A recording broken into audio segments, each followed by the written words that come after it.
Olá, meus irmãos e minhas irmãs, que a paz de Deus, que excede todo o entendimento, guarde o vosso coração em Cristo Jesus. Nosso texto hoje é Mateus 26, quando o amor é testado na dor. Nos momentos mais escuros, o coração revela onde realmente está firmado. Os últimos momentos antes da crucificação, a entrega, a traição, o medo, a obediência. Jesus não foge da dor, ele atravessa com propósito, mostrando que o amor verdadeiro permanece mesmo quando custa tudo, custa a vida. Como eu reajo quando Deus permite processos que eu não escolhi? Existem muitos processos que eu não escolho, mas como é a minha reação?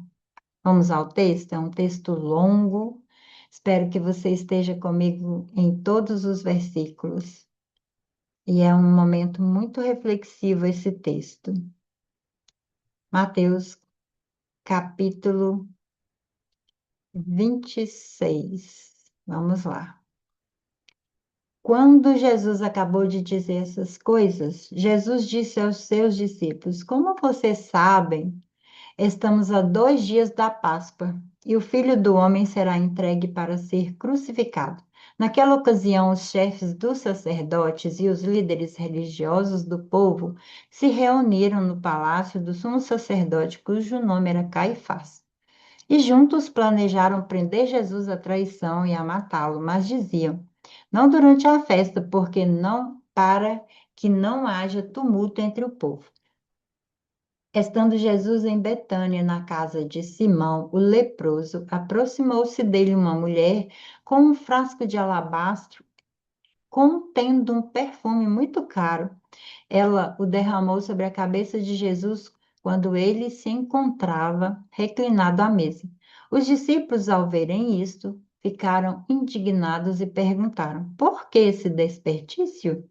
Esse perfume poderia ser vendido por alto preço e o dinheiro dado aos pobres. Percebendo isso, Jesus disse: Por que vocês estão perturbando essa mulher? Ela praticou uma boa ação para comigo, pois os pobres vocês sempre terão consigo, mas a mim vocês nem sempre terão. Quando derramou esse perfume sobre o meu corpo, ela o fez a fim de me preparar para o sepultamento. Eu asseguro que em qualquer lugar do mundo inteiro onde este evangelho for anunciado, também o que ela fez será contado em sua memória. Então, um dos 12, chamado Judas Iscariotes, dirigiu-se aos chefes dos sacerdotes e lhes perguntou: O que me darão se eu o entregar a vocês? E fixaram-lhe o preço, 30 moedas de prata. Desse momento em diante, Jesus passou a procurar. Desse momento em diante, Judas passou a procurar uma oportunidade para entregá-lo. No primeiro dia da festa dos pães sem fermento, os discípulos dirigiam-se a Jesus e lhe perguntaram: Onde queres que preparemos a refeição da Páscoa? Ele respondeu dizendo que entrassem na cidade, procurassem um certo homem e lhe dissesse: O mestre diz: O meu tempo está próximo. Vou celebrar a Páscoa com meus discípulos. Vou celebrar a Páscoa com meus discípulos em sua casa. Os discípulos fizeram como Jesus os havia instruído e prepararam a Páscoa. Ao anoitecer, Jesus estava reclinado à mesa com os 12. E enquanto estavam comendo, ele disse: Digo que certamente um de vocês me trairá. Eles ficaram muito tristes e começaram a dizer-lhe um após outro: Com certeza não sou eu, Senhor. Afirmou Jesus: Aquele que comeu comigo do mesmo prato há de me trair. O filho do homem vai, como está escrito a seu respeito. Mas, ai daquele que trai o filho do homem, melhor lhe seria não haver nascido. Então Judas, que haveria de traí-lo, disse: Com certeza não sou eu, mestre. Jesus afirmou: Sim, é você. Enquanto comiam, Jesus tomou o pão, deu graça, partiu e deu aos seus discípulos, dizendo: Tomem e comam, é o meu corpo. Em seguida, tomou o cálice, deu graças e ofereceu aos discípulos, dizendo: Bebam dele, todos vocês. Isso é meu sangue da aliança que é derramado em favor de muitos para perdão de pecados. Eu digo que de agora em diante não beberei deste fruto da videira, até aquele dia em que beberei o vinho de novo com vocês, no reino do meu Pai. Depois de terem cantado um hino, saíram para o Monte das Oliveiras. Então Jesus lhes disse: Ainda esta noite, todos vocês me abandonarão, pois está escrito: Ferirei o pastor e as ovelhas do rebanho serão dispersas. Mas depois de ressuscitar, irei adiante de vocês para a Galiléia. Pedro respondeu: Ainda que todos te abandonem, eu nunca te abandonarei. Respondeu Jesus: Asseguro que ainda esta noite, antes que o galo cante, 3 vezes me negará. Mas Pedro declarou: Mesmo que seja preciso que eu morra contigo, nunca te negarei. E todos os outros discípulos disseram o mesmo. Então Jesus foi com seus discípulos para um lugar chamado Getsemane e lhes disse: Sentem-se aqui enquanto vou ali orar. Levando consigo Pedro e 2 filhos de Zebedeu, começou a entristecer-se e angustiar-se. Disse-lhes então: A minha alma está profundamente triste, numa tristeza mortal. Fiquem aqui e vigiem comigo. Indo um pouco mais adiante, prostrou-se com o rosto em terra e orou: Pai, se possível, passa de mim este cálice, contudo, não seja como eu quero, mas sim como tu queres. Depois voltou aos seus discípulos e os encontrou dormindo. Vocês não puderam vigiar comigo nem por 1 hora? Perguntou ele a Pedro. Vigiem e orem, para que não caiam em tentação. O espírito está pronto, mas a carne é fraca. Retirou-se outra vez para orar. Meu pai, se não for possível afastar de mim esse cálice sem que eu beba, faça-se a tua vontade. Quando voltou de novo, os encontrou dormindo, porque seus olhos estavam pesados. Então os deixou novamente e orou pela terceira vez, dizendo as mesmas palavras. Depois voltou aos discípulos e lhes disse: Vocês ainda dormem e descansam? Chegou a hora. Eis que o Filho do Homem está sendo entregue nas mãos dos pecadores. Levantem-se e vamos, ainda vem aquele que me trai. Aí vem aquele que me trai. Enquanto ele ainda falava, chegou Judas, um dos 12. Com ele estava uma grande multidão armada de espadas e varas, enviadas pelos chefes dos sacerdotes e líderes religiosos do povo. O traidor havia combinado um sinal com eles, dizendo-lhes: Aquele a quem eu saudar com um beijo é ele. Prendam-no. Dirigindo-se imediatamente a Jesus, Judas disse: Salve, mestre, e o beijou. Jesus perguntou: Amigo, o que o traz? Então os homens se aproximaram, agarraram Jesus e o prenderam. Um dos que estavam com Jesus, estendendo a mão, puxou a espada e feriu o servo do sumo sacerdote, decepando-lhe a orelha. Disse-lhe Jesus: Guarde a espada, pois todos os que empunham a espada pela espada morrerão. Você acha que eu não posso pedir a meu pai e ele não colocaria imediatamente à minha disposição mais de 12 legiões de anjos? Como então cumpririam as escrituras que dizem que as coisas deveriam acontecer dessa forma? Naquela hora, Jesus disse à multidão: Estou eu chefiando alguma rebelião para que vocês venham prender-me com espadas e varas? Todos os dias eu estive ensinando no templo e vocês não me prenderam. Mas tudo isso aconteceu para que se cumprisse as escrituras dos profetas. Então, todos os discípulos o abandonaram e fugiram. Os que prenderam Jesus o levaram a Caifás, o sumo sacerdote, em cuja casa se haviam reunido os mestres da lei e os líderes religiosos. E Pedro o seguiu de longe até o pátio do sumo sacerdote. Entrou, sentou-se com os guardas para ver o que aconteceria. Os chefes dos sacerdotes e todo o sinédrio estavam procurando um depoimento falso contra Jesus, para que pudesse condená-lo à morte, mas nada encontraram. embora se apresentassem muitas falsas testemunhas. Finalmente se apresentaram duas que declararam: Este homem disse: Sou capaz de destruir o santuário de Deus e reconstruí-lo em 3 dias. Então o sumo sacerdote levantou-se e disse a Jesus: Você não vai responder à acusação que estes fazem? Mas Jesus permaneceu em silêncio. O sumo sacerdote lhe disse: Exijo que você jure pelo Deus vivo, se você é o Cristo, Filho de Deus, diga-nos.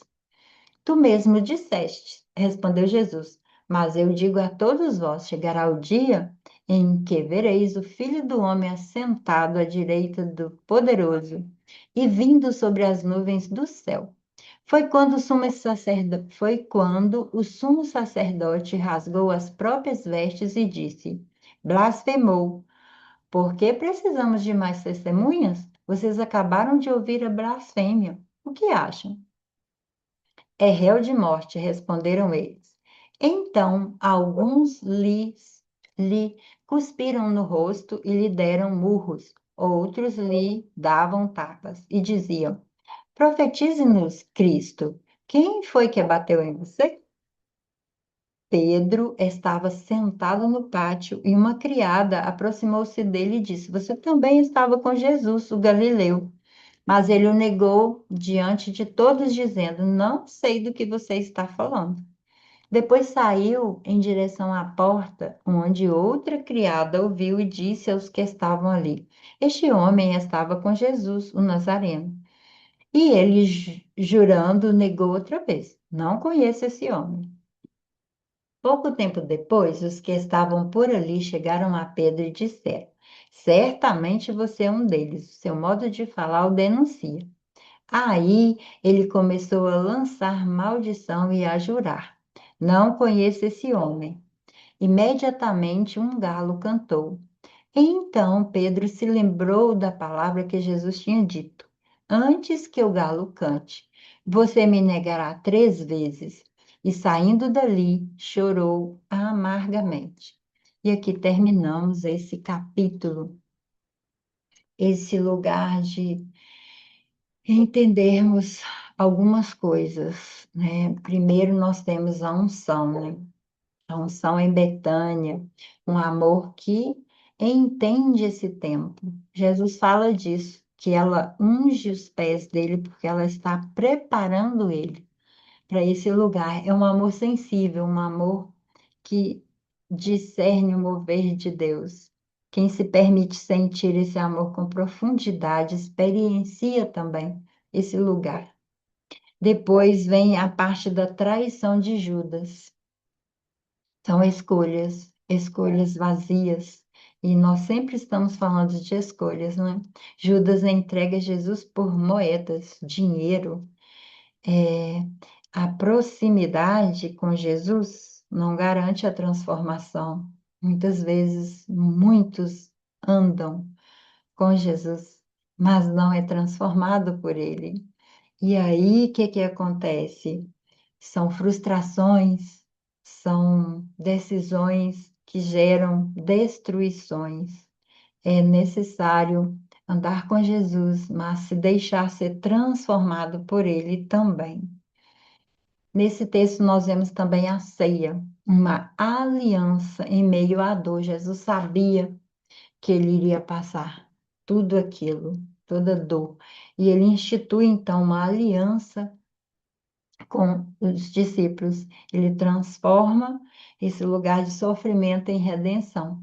Então, rituais de sentidos fortalecem a nossa vida em tempos de crise. Muitas vezes, lembranças que nos conectam com momentos gostosos pode nos auxiliar em momentos doídos, momentos sofridos, momentos que eu estou em crise. Depois, Jesus traz esse lugar da submissão consciente à vontade do Pai. Quando ele ora, ele se rende à vontade de Deus. Então, uma obediência, uma confiança plena no processo que ele veio à Terra, na sua missão. Expressar a dor diante de Deus fortalece a nossa saúde emocional. Quando você ora, quando você conversa com o Pai, quando você se derrama, como Jesus fez, isso fortalece a sua vida. Sentimento muda. Pedro nega Jesus, uma fraqueza. Isso aqui é uma fraqueza, né? Pedro nega porque ele sentiu medo. E muitas vezes nós também passamos por momentos assim. Mas, mesmo Pedro errando, isso não quer dizer que ele, por ser falho, isso traria um impedimento ao seu chamado. Não encerrou ali o chamado de Pedro. Ele se sentiu culpado, ele chorou, mas teve o caminho do arrependimento. E esse lugar é o lugar da restauração. É o lugar que Deus traz de volta à minha vida, o chamado, propósito. Vamos aplicar a nossa vida de uma forma de entender que amar envolve renúncia a muitas coisas que são gostosas na nossa vida, envolve renúncia em lugares que às vezes será doído. E curar nem sempre é não passar pela dor. Às vezes é sustentar essa dor e aceitar essa dor para que ela vá embora, para que eu possa deixá-la ir. Cair também não é o fim, ou seja, errar não quer dizer que eu já fiquei afastado de Deus, que eu não tenho mais projeto, que eu não sou amado, não. Cair não é o fim, mas faz parte do processo da restauração da minha vida com Deus. Entenda isso. Onde Deus está te chamando para permanecer fiel, mesmo com medo, mesmo com falha, mesmo errando, porque você é ser humano. A cruz começa aqui. A cruz começa quando eu decido obedecer. No meu interior, eu faço essa aliança. Eu vou obedecer.